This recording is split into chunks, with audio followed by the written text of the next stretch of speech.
یہ کہتے ہیں کہ ہمارے یہاں بچے کی پیدائش کے 1.25 مہینے تک عورت کو ناپاک سمجھا جاتا ہے، اسے آرام کرایا جاتا ہے۔ اگر وہ کچن میں چلی جائے تو اس کو ناپاک تصور کرتے ہوئے کچن نہ صرف دھویا جاتا ہے بلکہ دیواروں پہ نیا کلر کروایا جاتا ہے۔ پھر 40 دن کے بعد وہ نہا کر نارمل زندگی گزارتی ہے۔ کیا حکم شرع ہوگا؟ یاد رکھیں کہ جو بچے کی پیدائش کے بعد بلیڈنگ ہوتی ہے اس کو نفاس کہا جاتا ہے۔ اس کی کم از کم کوئی مدت نہیں ہے۔ اگر 1 دن بعد بلیڈنگ بند ہو گئی، عورت نے انتظار کیا، دن بھر میں نہیں آیا اس کو، تو پھر غسل کر کے اس کو نماز وغیرہ شروع کر دینا لازم ہوگا۔ اب اگر 40 دن کے اندر دوبارہ آ گیا تو کوئی بات نہیں، جتنے بیچ میں دن گزرے ہیں وہ سب کے سب ناپاکی میں ہی شمار ہوں گے، لیکن چونکہ عورت کو نہیں معلوم تھا، اس نے اپنے آپ کو پاک گمان کیا، اس میں اگر وہ نماز پڑھتی ہے یا روزے رکھتی ہے تو کوئی گناہگار نہیں ہوگی۔ اور فرض کر لیں کہ اگر اس نے یہ 1-2 دن میں بند نہیں ہوا بلکہ لگاتار چلتا رہا حتیٰ کہ پورے 40 دن تک چلا تو یہ 40 دن نفاس ہوگا۔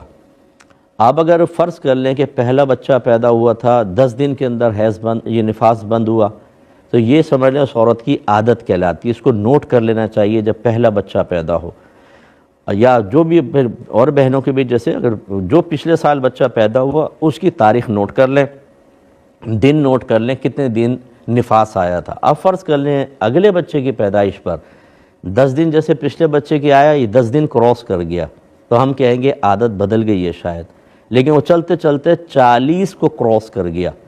تو اگر عورت کی کوئی عادت پہلے سے معروف، اس کو معروف کہتے ہیں، یعنی موجود ہو، تو سمجھ لیجئے کہ 10 دن ہے نفاس ہوگا، باقی تمام دن جو ہے وہ بیماری کا خون ہوگا۔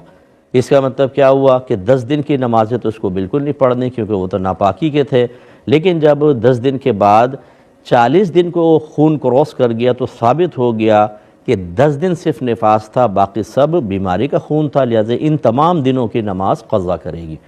ابھی جو ہمارے گھر کی بڑی بوڑھیاں، جیسے آپ نے ارشاد فرمائے، زیادہ تر یہی کرتی ہیں، ان کو اپنے بڑوں سے مسئلہ ملا، ان کو اپنے بڑوں سے ملا، علماء سے معلوم کرنے کی زحمت گوارہ نہ کی۔ اگر بچی 1 ہفتے میں پاک ہو جاتی ہے، یہ اس کو کہتی ہیں کہ نہیں تم پاک نہیں ہوئی، تم ناپاک ہو، 40 دن تک ناپاک رہیں گی، باقی 3 ہفتوں کی نمازیں یہ قضا کرواتی ہیں۔ اور 1 دن میں 6 نمازیں ہوتی ہیں، فجر، ظہر، عصر، مغرب اور عشاء اور وتر، اس کو مستقل نماز مانا ہے۔ اب آپ اندازہ کریں کہ 21 کو 6 سے آپ ملٹیپلائی کریں، یہ کتنی زیادہ نمازوں کے قضا کرنے کا سبب بنتی ہیں۔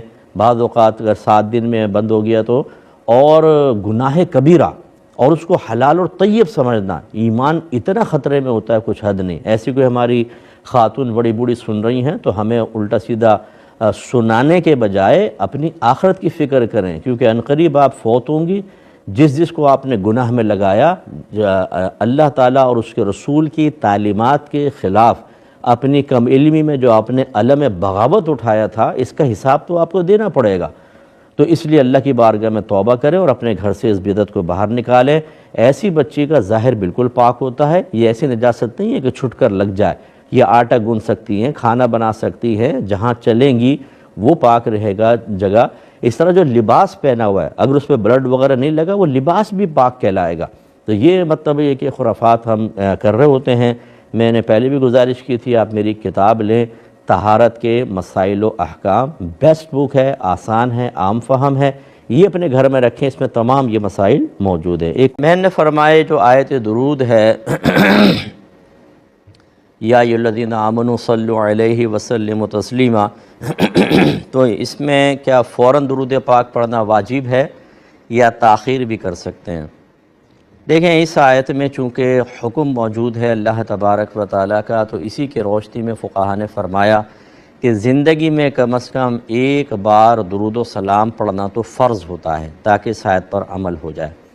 اور جب آیت پر عمل ہو گیا تو پھر فوری طور پہ آپ کو پڑھنا کوئی لازم نہیں ہے، کیونکہ آپ نے پہلے بھی کئی دفعہ پڑھا ہوگا۔